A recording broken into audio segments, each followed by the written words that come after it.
Namah Shivaya.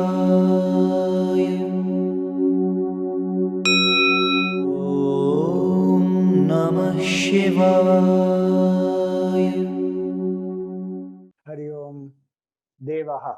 Devaha literally means a devata or a divine being. And Bhagwan definitely is the most divine. But there are deeper meanings of the word devata here. Bhagwan is not a devata. There are 33 million devatas.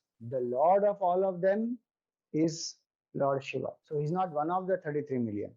He is the one from whom these 33 million derive their power. Deva also means one who is bright and who illumines. Divyate iti devaha or Dyotanat devaha. One who shines, who is effulgent, who is resplendent, who illumines is devaha. And as consciousness, it is the Lord alone who illumines our senses and who illumines our mind, our thoughts, our intellect, and he is the one who illumines the entire world. If there is sentiency, there is life, and if there is even existence of the whole world, it is because of the Lord.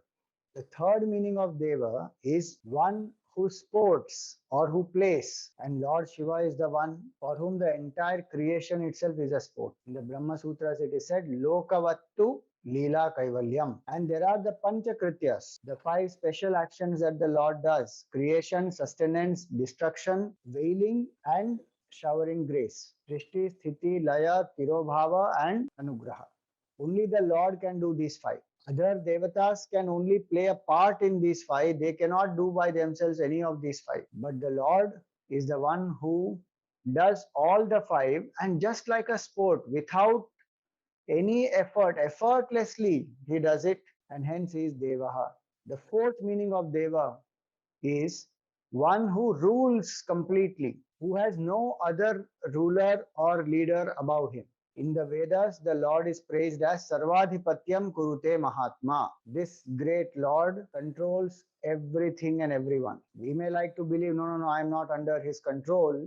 But in a movie, every actor, every dialogue is controlled by the director. It appears that the actor has freedom, but the director has scripted each and everything. The actor only has a limited freedom of expression. Same way, we have limited freedom, but that also is given by the Lord and controlled by the Lord. So everything that happens in this universe, he is a ruler of it. This standpoint is a very high standpoint, and only one who has surrendered the ego completely can live with this attitude. Because many times our ego justifies doing wrong things and blaming it on God that He only has scripted it. Then one has to go through the price of it also, because that also He has only scripted through the law of karma. So this is not an excuse to do anything and get away with it saying the Lord is the doer. This has to be applied consistently in good, bad, indifferent, in all situations of life. Bhagwan alone is the karta and He alone is the bhukta. And that's why this standpoint requires maximum spiritual maturity. At our level, we have to live with the attitude that I have choices, and with the knowledge that the Lord has given me, let me make the best choice following the path of Dharma. And having done my best, whatever happens, I should know that it is the will of the Lord alone that prevails. Indra Rudram Tamakam also the same truth is revealed, that how the Lord rules the whole universe. So it is said, Sahasrani Sahasrasho Ye Rudra Adhibhumyam. In thousands of ways, the Lord is the one who controls the whole creation. Through each and every one of us, it is His will alone that is manifesting. The same electricity is manifesting in all the bulbs of whatever watt they may be: 0 watt, 10 watt, 20 watt, 40 watt, halogen, all of them are one electricity. Music, heat in the heater, electric vehicles that one is driving today, all of them are presided over by the power of electricity. Same way, the Lord is the one who illumines everything in this creation and who also governs the equipment, the body, the mind, the intellect from a higher standpoint. All choices we make, all thoughts, feelings, everything is predetermined. But from our standpoint, we say that we have choices and Bhagwan gave us choice as a human being. Let us make the best choice. So we have to come to a balance, that we make the best choice and then say it is all finally the will of the Lord alone that prevails. As we keep doing that, we will come to the higher level to understand that every single thing is Bhagwan's will alone. So neither we take up doership and enjoyership, nor we blame others.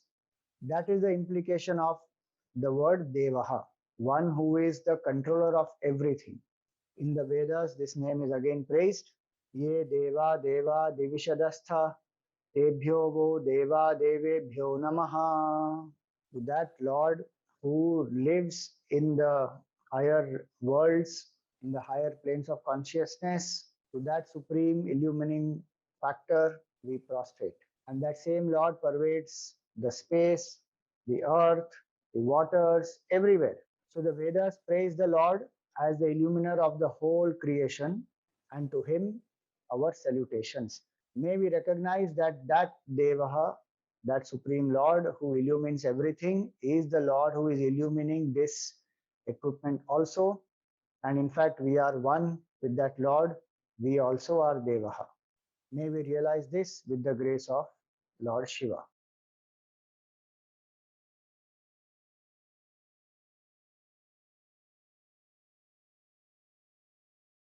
Om Namah Shivaya. Om Namah Shivaya.